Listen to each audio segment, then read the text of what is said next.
ప్రేక్షకులకు నమస్కారం. చర్చా వేదిక కార్యక్రమంలో భాగంగా ఈరోజు ప్రమాదపు అంచుల్లో ప్రజాస్వామ్యం మీడియా పాత్ర అనే అంశంపై ప్రశ్నలకు సమాధానాలు ఇవ్వడానికి సౌత్ ఇండియా ఎడిటర్స్ గిల్డ్ అధ్యక్షులు సీనియర్ పత్రికేయులు దీక్షా ప్రసాద్ గారు ఉన్నారు. నమస్కారం దీక్షా ప్రసాద్ గారు. నమస్కారం. దీక్షా ప్రసాద్ గారు, మన భారతదేశ ప్రజాస్వామ్యం ప్రమాదపు అంచుల్లో ఉందని చెప్పి మేధావులంతా ఆందోళన వ్యక్తం చేస్తున్నారు.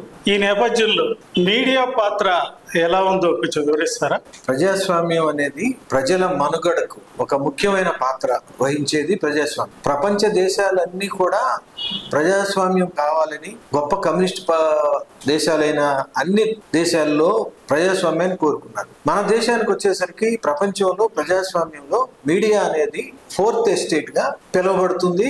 గతంలో ఫోర్త్ ఎస్టేట్ కి చాలా ప్రాధాన్యత ఉంది. ప్రతి రాజకీయ నాయకుడైనా అవ్వచ్చు, సామాజిక స్థితిగతుల మీద, ప్రతి విషయం మీద మీడియా పాత్ర, ఫోర్త్ ఎస్టేట్ పనిచేయడానికి గతంలో అవకాశం ఎక్కువ ఉంది. ఇప్పుడు అవకాశం లేదు. ఎందుకు లేదంటే పరిస్థితుల ప్రభావం అని మనం అనుకుంటున్నాం. అదే మనుగడ, అదే ప్రజాస్వామ్య మనుగడ అవ్వాలంటే కరోనా లేకపోతే ఎన్నో రుగ్మతలు వచ్చాయి. ఇప్పుడు లేటెస్ట్ గా మంకీ ఫాక్స్ అని రకరకాలన్నీ వచ్చాయి. అవన్నిటికీ విరుగుడు ఉంది. కానీ ఫోర్త్ ఎస్టేట్ ని కాపాడటానికి రాజకీయ నాయకులు కానీ, ప్రజాస్వామ్యవాదులు కానీ, ప్రజాస్వామ్యం కావాలి, ప్రతి మనిషికి సామాజిక, ఆర్థిక అన్ని విషయాల్లో సమానత్వం ఇవ్వాలి అని కోరుకునే ప్రతి వ్యక్తి కూడా దీనిలో ఇన్వాల్వ్ అవ్వాలనేది మేము కోరుకోం. అప్పుడు మాత్రమే ప్రజాస్వామ్యంలో మీడియా పాత్ర ఫోర్త్ ఎస్టేట్ గా పనిచేయడానికి అవకాశం ఉంటుంది.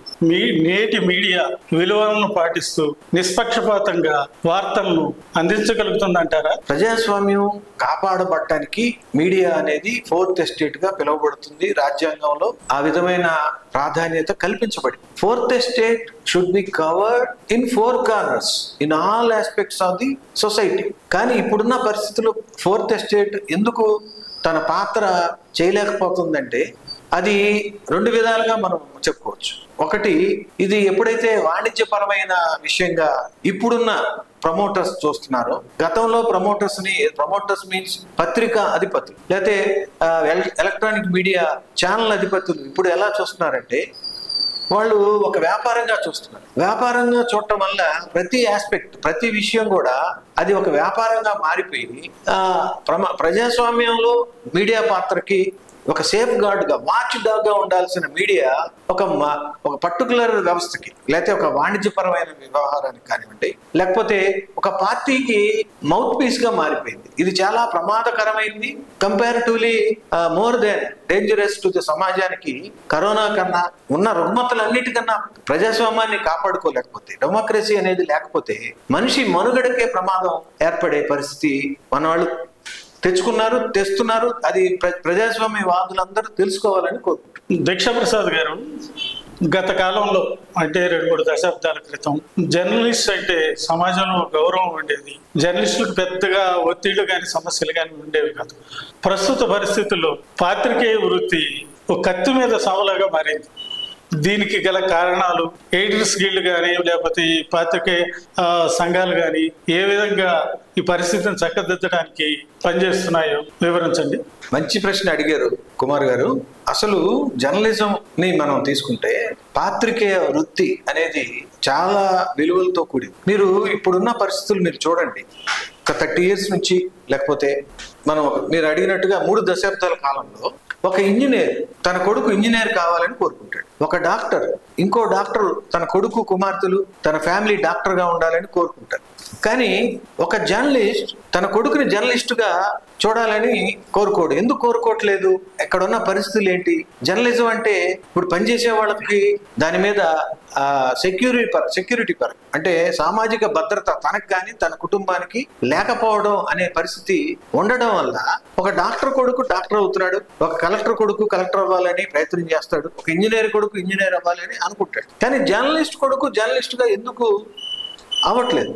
జర్నలిస్టుగా అతని ఎందుకు తన కొడుకుని కానీ తన కుమార్తెని కానీ ఎందుకు ప్రమోట్ చేయలేకపోతున్నాడు? అసలు ఈ జర్నలిస్టుకి సామాజిక భద్రత ఉందా? తనకు కానీ తన కుటుంబానికి కానీ? దీన్ని ఒక ఇప్పుడు మీరు ఒక గుళ్ళో పూజారులు తీసుకోండి, అది ఒక అర్చకత్వాన్ని ఏదో సామాజిక భద్రత ఉంది ఎంతో కొంత. కానీ జర్నలిస్టులకి సామాజిక భద్రత కరువు అవడం వల్ల తను ఇప్పుడు పనిచేస్తున్న జర్నలిస్టు కూడా తన కొడుకు ఇంజనీరు, తన కొడుకు కూతురు డాక్టరు, ఇంజనీరు, లేకపోతే వేరే వివిధ రంగాల్లో ఉండాలని కోరుకుంటున్నాడు కానీ ఐటీ రంగాలకు వెళ్ళాలని కోరుకుంటున్నాడు కానీ జర్నలిస్ట్ కొడుకు జర్నలిస్టుగా కుమార్తె కానీ అవ్వాలని కోరుకోవట్లేదు. దానికి కారణాలు ఏంటంటే చాలా లోతుగా దీని మీద విశ్లేషించాలి. ఇప్పుడు రాజ్యాంగంలో రాజకీయవాదులు కానీ ఇప్పటి వరకున్న మా ప్రభుత్వాలు కానీ జర్నలిస్టుని ఒక జేబు సంస్థలుగానే చూసి జేబు సంస్థగా చూసి జర్నలిస్టుల విలువల్ని రాజకీయ నేతలు కాపాడలేకపోతున్నారు. అదేవిధంగా ఏదైతే యాజమాన్యాలు ఉన్నాయో యాజమాన్యం కూడా వ్యాపార దృక్పథంతో ఉండడం వల్ల అసలు జర్నలిజం మనుగడ, ప్రజాస్వామ్య మనుగడ చాలా ప్రమాదకరమైన అంశంలో ఉంది. దీన్ని మనం తెలుసుకోవట్లా. కరోనా వస్తుందని ఎక్కడ చైనాలో మొదలైందని తెలుసుకొని ఆ తర్వాత తెలుసుకుని ఎంత తెలిసినా కొన్ని లక్షల మంది ప్రాణాలు పోయాయి. అది మన కళ్ళ ముందే జరిగింది. కానీ ప్రజాస్వామ్యాన్ని కాపాడుకోకపోతే రాబోయే రోజుల్లో మన పిల్లల తరాల్లో రాబోయే రోజుల్లో ప్రజాస్వామ్యం చాలా ప్రమాదకరమైన పరిస్థితి. ఒకటి ఏంటంటే గవర్నమెంట్ మేము యాజ్ ఎ సీనియర్ జర్నలిస్ట్ గా editors guild of south India తరఫున మేము కోరుకునేది ఏంటంటే ప్రభుత్వాలే సొంత ఇప్పుడు గవర్నమెంట్ స్కూల్స్ ఎలా పెట్టినాయో అది 10th క్లాస్ నుంచి జర్నలిజం అనేది ప్రతి ఒక్కళ్ళు చదవాలి. ఇంజనీరింగ్ ఎలాగో సిలబస్ ఎలా పెట్టారు, అలాగే మెడిసిన్ కి సంబంధించిన సిలబస్ ఎలాగో, భౌతిక శాస్త్రం, రసాయన శాస్త్రం, మ్యాథ్స్ సంబంధించి ఎలాగా ఉందో ప్రతి దానిలో కూడా జర్నలిజం సబ్జెక్ట్ కంపల్సరీగా ఉండాలని కోరుకుంటున్నాను నేనైతే మరి ముఖ్యం. అప్పుడు కానీ జర్నలిజం యొక్క విలువలు దాని ప్రాధాన్యత పెరుగుతుంది. దాని మీద ప్రభుత్వం దృష్టి పెడితే రాజకీయ నాయకులు, సామాజిక కార్యకర్తలు, సామాజికవేత్తలు ప్రజాస్వామ్యం కావాలని కోరుకునే వాళ్ళు తీసుకోవాల్సిన అందరూ కలిసికట్టుగా దీన్ని కాపాడుకోవాల్సిన పరిస్థితి ఏంటంటే it must be in the curriculum, syllabus లో పెట్టాలి. అండ్ గవర్నమెంటే సపరేట్ గా ఏ ప్రైవేట్ స్కూల్లో లక్షలు పోసి చదివించే పరిస్థితి ఉంది. జర్నలిజం కూడా ఇవాళ చాలా కాస్ట్లీ అయింది చదవడానికి కూడా. అది కాకుండా ఫ్రీగా చదువు 10th క్లాస్ నుంచి ఎలిజిబిలిటీ ఉన్న ప్రతి ఒక్కరికి జర్నలిజం కోర్సు వాళ్ళకి ఇప్పించడంతో పాటుగా జర్నలిజం అనేది ఒక మన ప్రజాస్వామ్యంలో చాలా కీలక పాత్ర. ప్రజాస్వామ్యం కాపాడుకోవాలంటే జర్నలిజం బ్రతకాలి, జర్నలిజం బ్రతకాలంటే ప్రజాస్వామ్యం ఒకదానికి ఒక అంతర్లీనంగా ఉన్న ఒక ప్రాణం లాంటిది. జర్నలిజం అనేది ప్రజాస్వామ్యానికి ఒక ప్రాణవాయువు లాంటిదని రాజకీయ నాయకులు కానీ సామాజికవేత్తలు కానీ సోకాళ్ళు ఎవరైతే ఉన్నారో వాళ్ళందరూ దాని మీద సరే అయిన అవగాహన లేకపోవడం వల్ల జర్నలిజం ఇప్పుడు మనం అనుకున్నట్టు జర్నలిస్ట్ పిల్లాడు జర్నలిస్ట్ కొడుకుని కూతుర్ని చేయలేకపోతున్నాడు. దానికి కారణం ఏంటంటే సామాజిక భద్రత లేదు. ప్రభుత్వాలు ఈ విషయమై కొంచెం దయచేసి దీని మీద దృష్టి పెట్టాలని కోరుకుంటున్నాను. ఎందుకంటే మనుగడకి, మానవాళి మనుగడకి, ప్రజాస్వామ్య మనుగడకి చాలా ప్రమాదకరమైన పరిస్థితి ఉంది. కాబట్టి మనం కాపాడుకోవాల్సిన జర్నలిజాన్ని, ప్రజాస్వామ్యాన్ని కాపాడుకోవాలి. కాబట్టి మనం ఈ రకమైన పరిస్థితులు కల్పించాలి. గవర్నమెంట్ ప్రత్యేకంగా ప్రభుత్వాలు దీని మీద ఒక ప్రత్యేక చట్టం తీసుకొచ్చి ప్రతి సిలబస్ లో, అది ఇంగ్లీష్ మీడియం కావచ్చు, సంస్కృతం కావచ్చు, తెలుగు కావచ్చు, what ever they curriculum they should be in the పాఠ్యాంశాల్లో సిలబస్ గా పెట్టాలని నేను కోరుతున్నాను. ప్రసాద్ గారు, పాత్రికేయులు సరైన ఆదాయం లేక ఆ వృత్తిలోనే మరో వృత్తి చేయలేక కునారిల్లుతున్నారు. తర్వాత వృద్ధాప్యంలో కూడా అనేకమైన బాధలు పడుతున్నారు. వాళ్ళకి పెన్షన్ లాంటివి లేవు, వాళ్ళకి రావాల్సిన సౌకర్యాలు ప్రభుత్వాల నుంచి రావడం లేదు. ఏంటి స్థలాల ఇది కానీ ఇలాంటివి ఏవి రావట్లేదు సౌకర్యాలు. ఎయిడ్స్ స్కిల్డ్ ఈ పాత్రికేయుల సంక్షేమం కోసం ఏ రకంగా కృషి చేస్తుంది? ఇప్పటి వరకు మీరు సాధించిన ప్రగతి ఏమిటి? మన దేశంలో కొన్ని రాష్ట్రాలు అయితే జర్నలిస్టులకి పెన్షన్ లాగా ఇస్తున్నాయండి. కొంతమంది హామీలు చేస్తా ఉన్నారు. మన రాష్ట్రంలో ముఖ్యమంత్రి చంద్రబాబు నాయుడు గారిని మేము కోరుకునేది ఏంటంటే గత ప్రభుత్వం ఎన్రోల్ చేశారు, ఏదైతే భూమి లేని వాళ్ళకి, ఇల్లు లేని వాళ్ళకి ఇల్లు ఇస్తామని ఆ ఎలక్షన్ ముందు హడావుడిగా ఎన్రోల్ చేయించుకున్నారు. కానీ అది ఇంతవరకు అది బుట్టదాఖలు అయిపోయింది. ఇంతవరకు దానికి ఒక షేప్ లేదు. పక్క రాష్ట్రం రేవంత్ రెడ్డి గారు ఈ మధ్యనే జర్నలిస్టులకు సంబంధించిన చాలా విషయాలు పరిష్కారం చేశారు. నేను మన రాష్ట్ర ముఖ్యమంత్రి నారా చంద్రబాబు నాయుడు గారిని కోరుకునేది ఏంటంటే ఆయన జర్నలిస్ట్ పక్షపాతిగా మేము చాలా సంతోషిస్తున్నాం. First of all we congratulate our chief minister Nara Chandrababu Naidu landslides victory through the great mandate given by the AP state people. We congratulate him bottom of our hearts.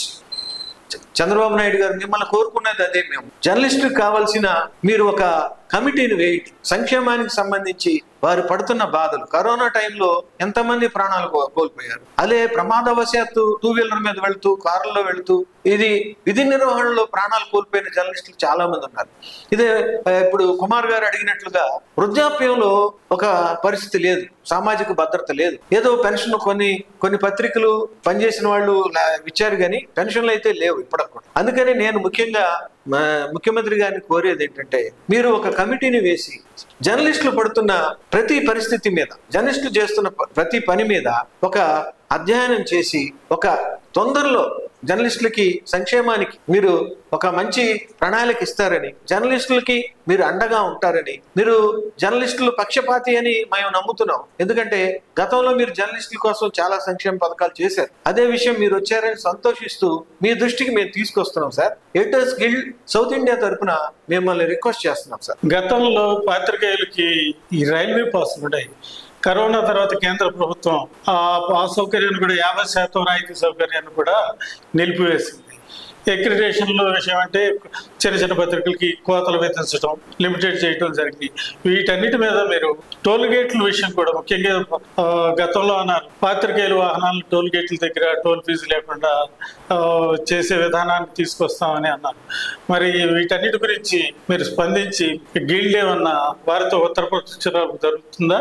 ఆ పురోగతి ఎంతవరకు వచ్చింది? జర్నలిస్టుల అక్రిడిటేషన్ విషయంలో మేము రాష్ట్ర ప్రభుత్వాన్ని కోరుతున్నాం, పారదర్శకంగా చూడండి. చిన్న పత్రిక పెద్ద పత్రిక అని లేదు. జర్నలిజం ఇట్ సెల్ఫ్ ఈజ్ 15 పైసలు కార్డు ముక్క మీద రాసిన, గోడ మీద రాసిన, వాళ్ళ ప్రజలకి ప్రభుత్వానికి మధ్యలో వారధిగా పనిచేసే ఏదైనా సరే అది జర్నలిజం. దాన్ని దృష్టిలో పెట్టుకుని మీరు అక్రిడిటేషన్ విషయంలో పారదర్శకత చూడాలని.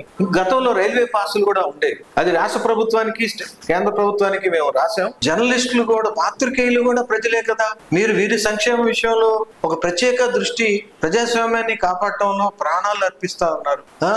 కొత్త చిన్న వయసులోనే ఎన్నో రుగ్మతలకి, మానసిక ఒత్తిళ్ల వల్ల రోగాలు బారిన పడుతున్నారు. నేను కేంద్ర రాష్ట్ర ప్రభుత్వాలను కోరేది ఏంటంటే, ఎడిటర్స్ గిల్డ్ సౌత్ ఇండియా తరఫున దయచేసి రాష్ట్ర కేంద్ర ప్రభుత్వాల్లో ఉన్న ముఖ్యమంత్రి గారికి, ప్రధానమంత్రి గారికి మేము విజ్ఞప్తి చేస్తుంది ఏంటంటే, అయ్యా పాత్రికేయులు కూడా ప్రజలే, వీరి సంక్షేమాన్ని మీద దృష్టి పెట్టండి. గతంలో అక్రిడిటేషన్ లో కొన్ని విరుద్ధ నిబంధనలు పెట్టారు. ఆ నిబంధనలు పారదర్శకంగా ఉండమని, based on human tendency, human being గా చూడమని మేము కోరుకుంటున్నాం. సంక్షేమంలో భాగమే అక్రిడిటేషన్ ఇవ్వడంలో కానీ, రైల్వే పాస్ ఇవ్వడంలో కానీ, ఇళ్ల స్థలాలు కానీ, బస్ పాసులు కానీ, ఆర్థిక సంబంధమైన విషయాల్లో ఒక పెన్షన్ ఇవ్వడం కానీ, వారికి సామాజిక భద్రత ఎవరికో ప్రతి వృద్ధుడికి ఎవరిని నేను కించపరచట్లేదు కానీ ప్రతి ఒక్కళ్ళకి 1వ తారీఖు వెళ్ళి ఇంటికి వెళ్ళి మళ్ళీ సామాజిక పెన్షన్ ఇస్తున్నారు కదా. మరి జర్నలిస్టులు కూడా ప్రజలే కదా. వాళ్ళు పడుతున్న బాధలు, వ్యతలు, వాళ్ళ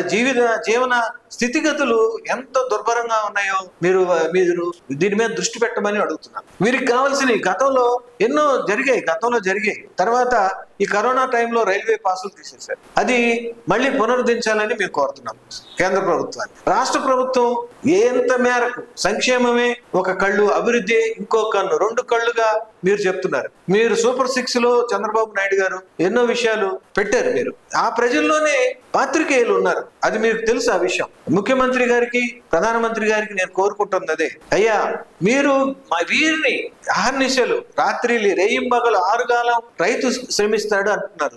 మేము 6 కాలం కాదు సార్, 24/7 ఎప్పుడు ఏం జరిగినా సరే మేము అక్కడ వెళ్ళి ఫోటో జర్నలిస్టులు రకరకాల విభాగాల్లో పనిచేసేవాళ్ళు, డెస్క్ లో పనిచేస్తున్న వాళ్ళు, ఏదైనా సరే ముందుగా మీకు ఏ ప్రమాదం, మీరు ఇక్కడ తీసుకోండి, కృష్ణ నిన్న జరిగిన విజయవాడలో వరద పరిస్థితుల్లో అహర్నిశలు పనిచేశారు మీతో పాటుగా.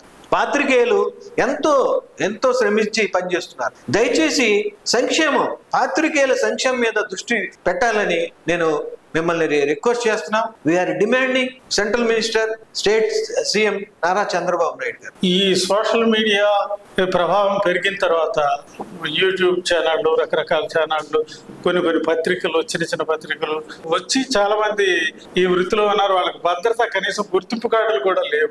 ఈ పాత్రికేయ వృత్తిలో ఈ చిన్నదవనండి పెద్దనండి వాళ్ళకి ఏదైనా గుర్తింపు కార్డులు ఇవి పెంచడానికి మీరు ఏమైనా కృషి చేస్తున్నారా? ఆ దిశగా ఏమైనా అడుగులేస్తున్నాం.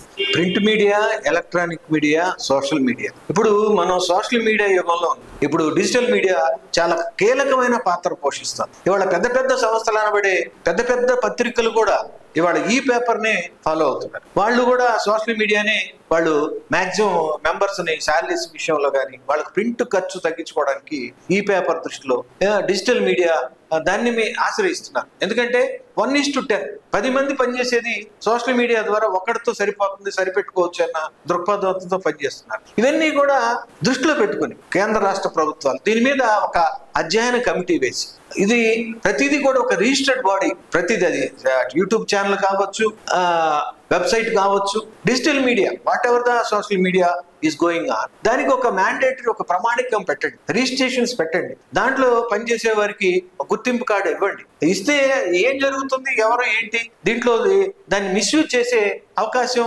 ప్రజాస్వామ్యంలో జరగకుండా కొన్ని చర్యలు మనం చేపట్టచ్చు. మీరు దాని మీద ఆ దిశగా ఆలోచించాలని కేంద్ర రాష్ట్ర ప్రభుత్వాన్ని కోరుతున్నాను. వాళ్ళను కూడా అంటే నేను ఇందాక మీకు చెప్పాడు, గతంలో గోడ పత్రిక అనేవాడు. గోడ పత్రిక అంటే గోడ మీద రాసేవాడు. తర్వాత అది నెమ్మదిగా పేపర్ లాగా వచ్చి ఆ పేపర్ని గోడకు అందించడం మొదలుపెట్టారు. దాన్ని గోడ పత్రిక అన్నారు. ఒక 15 పైసల కార్డు మీద ఒక ఉత్తరం రాసిన 15 పైసల కార్డు ద్వారా రాష్ట్రపతికి, ప్రధానమంత్రికి లక్షల కార్డులతో విన్నతులు వెళ్ళాయి ఒక్కో సమస్య మీద. అది కూడా జర్నలిజమే.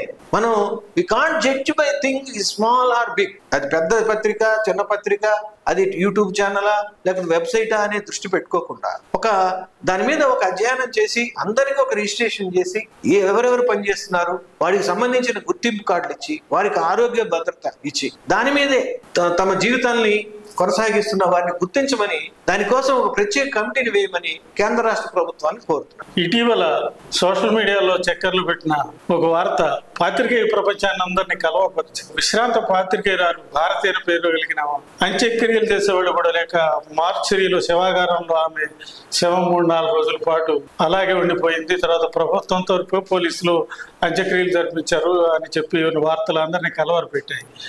ఇలాంటి వాటికి ప్రభుత్వం నుంచి ఏదైనా కార్పస్ ఫండ్ ఏర్పాటు చేయించి ప్రభుత్వం మీదే బాధ్యత పెట్టకుండా ఈ జర్నలిస్టు సంఘాలు అలాంటి వృద్ధ పాత్రికేయుల్ని, కథలైన వారిని గుర్తించి వాళ్ళకి కూడా కార్డులు ఇచ్చి ఇలాంటి అనారోగ్య సమస్యలు వచ్చినప్పుడు కానీ మరణించినప్పుడు కానీ గౌరవంగా వాళ్ళ కార్యక్రమాలు నిర్వహించే ఏర్పాట్లు చేయడానికి గిల్డ్ కానీ ఇతర సంఘాలు కానీ ఏమైనా ఆలోచిస్తున్నాయా? ఆ దిశగా అడుగులు వేయాలని కోరుకుంటున్నాం. ఇది చాలా బాధాకరం, చాలా హృదయాన్ని చాలా విచారకరమైన పరిస్థితి. ఒక సీనియర్ పాత్రికేయురాలు, పాత్రికేయ వృత్తి, డాక్టర్ వృత్తి, లాయర్ వృత్తి, దీనికి రిటైర్మెంట్ అనేది ఉండదండి. కళ్ళు పనిచేస్తున్నప్పుడు, చేతులు పనిచేస్తున్నప్పుడు, మాట్లాడగలిగిన ఇది ఉన్నప్పుడు దానికి ఒక రిటైర్మెంట్ అనేది లేదు. ఒక సీనియర్ జర్నలిస్ట్ ఆవిడ ఒక అంత భయంకరమైన దుర్భర స్థితిలో చనిపోవటాన్ని చాలా బాధాకరంగా ఎడిటర్స్ గిల్డ్ సౌత్ ఇండియా పరిగణిస్తుంది, ఇది ఖండిస్తుంది. ఇలాంటి పరిస్థితులు ఎందుకు దాపురిస్తున్నాయి? సమాజానికి ఎంతో కొంత ప్రతి జర్నలిస్ట్ సేవ చేస్తున్నాడు, చేయబడ్డాడు. కానీ జర్నలిస్టుకి ఎందుకు గుర్తింపు రావట్లేదు? ఈ దుర్భరమైన చావులు, ఈ భయంకరమైన ఆర్థికమైన పరిస్థితులు. మొన్న లాస్ట్ 2-3 months క్రితం కూడా ఒక ఫ్యామిలీ హైదరాబాద్ లో ఎలక్ట్రానిక్ మీడియాకి సంబంధించిన ఒక జర్నలిస్ట్ కుటుంబంతో సహా ఆత్మహత్య చేసుకున్నారు. వీటిలన్నిటినీ నేను దృష్టిలో పెట్టుకోమని రాష్ట్ర కేంద్ర ప్రభుత్వాలే కాదు, సామాజికవేత్తలు, ప్రజాస్వామ్యవాదులు, ఫిలియంథ్రోపిస్టులు దయచేసి సమాజంలో వీళ్ళు కూడా ఒక ముఖ్య పాత్రగా ఉన్నారు సమాజానికి, ప్రజాస్వామ్యం కాపాడటంలో. కాబట్టి దయచేసి అందరూ దీన్ని కలిసికట్టుగా మనం కాపాడుకుంటేనే, జర్నలిజాన్ని కాపాడుకుంటేనే, ఆ వ్యవస్థలో పనిచేసే వారిని కాపాడుకొని వాళ్ళని గౌరవించి వారికి ఆర్థిక పరిస్థితులు, ఆరోగ్య పరిస్థితులు సంభవించినప్పుడు ఎవరొకరు చేయూతనిచ్చి ఎవరిస్తారు? రాష్ట్ర ప్రభుత్వమే దాన్ని మ్యాండేటరీగా తీసుకోవాలి. రాష్ట్ర ప్రభుత్వమే వారికి భద్రత కల్పించాలి. మిగతా వాళ్ళందరూ వస్తారు, రాష్ట్ర ప్రభుత్వం ఇనిషియేట్ చేయాలి.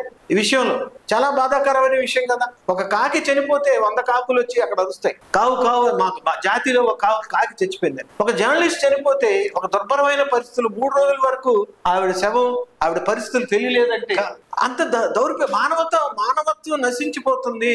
ఎందుకు నశించిపోతుందంటే ప్రజాస్వామ్యం మీదే విలువలు లేవు, పక్క మనిషిని మనిషిగా చూసే పరిస్థితి లేవు. కొన్ని జర్నలిజం వల్ల కొన్ని చోట్ల ఏవో తప్పు దొరలొచ్చు కొంతమంది జర్నలిస్టుల వల్ల, అందరినీ ఒకే ఘాటి కట్టేయద్దు. జర్నలిస్టులు అందరూ జర్నలిజం అమ్మో జర్నలిస్టులు అంటే భయపడతాం, అదేదో ఒక భూతం లాగా చూపించే ప్రక్రియ. ఎవడైతే ఒక తప్పు చేశాడు అనుకోండి, వాడి మీద జర్నలిస్టు ఒక కథనం రాశాడు, లేకపోతే ఒక టెలికాస్ట్ అయ్యింది, కానీ దాన్ని దృష్టిలో పెట్టుకొని వాడేం ప్రచారం చేస్తున్నాడు, జర్నలిస్ట్ అంటే వాడు తప్పు చేసినా మనం ప్రశ్నిస్తున్నాం. కాబట్టి ఇది చాలా దురదృష్టకరమైన పరిస్థితి అండి. జర్నలిస్టుల్ని కాపాడుకోలేకపోతే ప్రజాస్వామ్యాన్ని కాపాడు. ఎవరు నమ్మినా నమ్మకపోయినా లేకపోతే జరుగుతున్న పరిస్థితుల్ని చూసైనా మనం అవగాహన తెచ్చుకోవాలని నేను కోరుతున్నాను. ఇప్పుడు సంక్షేమ నిధి అంటున్నారు, జర్నలిస్టుల సంక్షేమ నిధితో పాటుగా పెంచడంతో పాటుగా ప్రతి విషయంలో కూడా జర్నలిస్టులకి కేంద్ర రాష్ట్ర ప్రభుత్వాలతో పాటుగా ప్రజలు చేయూత ఇవ్వాలి. ఒకవైపు ఒక దుర్మార్గపు విషయాన్నో లేకపోతే ఒక స్కామ్నో ఒక రకమైన ఏదైనా ఒక దుర్ఘటన జరిగినప్పుడు, ఒక అత్యాచారమో ఒక హత్యో జరిగినప్పుడు దాని మీద ఒక జర్నలిస్టు ఇంటెన్సివ్ గా క్రైమ్ స్టోరీ రాసినప్పుడు ఆ జర్నలిస్టుల మీద దాడులు కూడా జరుగుతాయి. ఆ జర్నలిస్టులకు భద్రత లేదు. ప్రతి విషయంలో సమాజానికి వీళ్ళు ఎంతో సేవ చేశారు అనేది ప్రజలు ప్రభుత్వాలు అందరూ గుర్తించాలని, వాళ్ళ కోసం ఒక ప్రత్యేకమైన నిధి పెంచాలని, వెంటనే జర్నలిస్టుకి సంబంధించి ఏ విషయం జరిగినా అది వెంటనే ప్రభుత్వాలు కేంద్ర రాష్ట్ర ప్రభుత్వాలు స్పందించాలని, మిగతా జర్నలిస్టు సంఘాలు కూడా స్పందించాలని, మానవతావాదులందరూ చేయూతనిచ్చి జర్నలిజాన్ని బతికిద్దాం, ప్రజాస్వామ్యాన్ని బతికిద్దాం, ప్రజల మనుగడకి మంచి భవిష్యత్తు, రాబోయే తరాలకి ఒక మంచి భవిష్యత్తుని ఇవ్వాలి అంటే ప్రజాస్వామ్యం బాగుపడాలి. ప్రజాస్వామ్యం బాగుపడాలంటే జర్నలిజానికి ఒక భద్రత ఉండాలి, జర్నలిస్టులకి భద్రత ఉండాలి. జర్నలిజానికి సంబంధించి ఒక ఎన్నో కేంద్ర రాష్ట్ర ప్రభుత్వాలు మామూలు సంక్షేమము సామాన్యుడికి ఎలా ఇస్తున్నారో అదే విధంగా ఒక సామాన్యుడే జర్నలిస్ట్ అని, వీళ్ళు ఒక గవర్నమెంట్ ఆఫీస్కి వెళ్ళారు అనుకోండి, అక్కడ నమస్కారాలకి, అక్కడ ఉన్న పురస్కారాలకి, అక్కడ ఉన్న సత్కారాలకి ఇదైపోయి వీళ్ళు బయటకు వస్తారు. వీడికి తర్వాత పెట్రోల్ ఉంటుందో లేదో తెలియదు, వాళ్ళ ఆర్థిక పరిస్థితులు చాలా దారుణం. ఈ నమస్కారాలకి పురస్కారాలకి సత్కారాలకి అలవాటు పడిపోయి ఇదే జీవితం అనుకుని వాడి ఫ్యామిలీ జీవితాన్ని, వాళ్ళ పిల్లల జీవితాన్ని, కుటుంబ వ్యవస్థని అన్ని విషయాల్లో వాడు ఇబ్బంది పడుతున్నాడు. దయచేసి కేంద్ర రాష్ట్ర ప్రభుత్వాలు, మానవతావాదులు, జర్నలిస్టు సంఘాలని అందరూ కలిసికట్టుగా ప్రజాస్వామ్యాన్ని కాపాడదాం, జర్నలిస్టుని కాపాడదాం, ప్రజల మనుగడని కాపాడదాం. తద్వారా అందరూ కూడా ప్రజాస్వామ్యాన్ని, ప్రపంచం కోరుకుంటున్న జనజీవనం అందరూ హ్యాపీగా సంతోషంగా ఆర్థిక స్థితిగతులు సమాన స్థితిగతులు రావాలని కోరుకుంటూ ఎడిటర్స్ గిల్డ్ తరపున కేంద్ర రాష్ట్ర ప్రభుత్వాలను నేను కోరుకుంటున్నాను. ప్రమాదం అంచుల్లో ప్రజాస్వామ్య మనుగడ, పాత్రికేయుల సమస్యలు, మీడియా పాత్ర అనే అంశంపై ఎన్నో విలువైన విషయాలు తెలియజేశారు. దీక్షా ప్రసాద్ గారు, మీరు మా కార్యక్రమానికి హాజరైనందుకు మీకు ధన్యవాదాలు. నమస్కారం. ధన్యవాదాలు.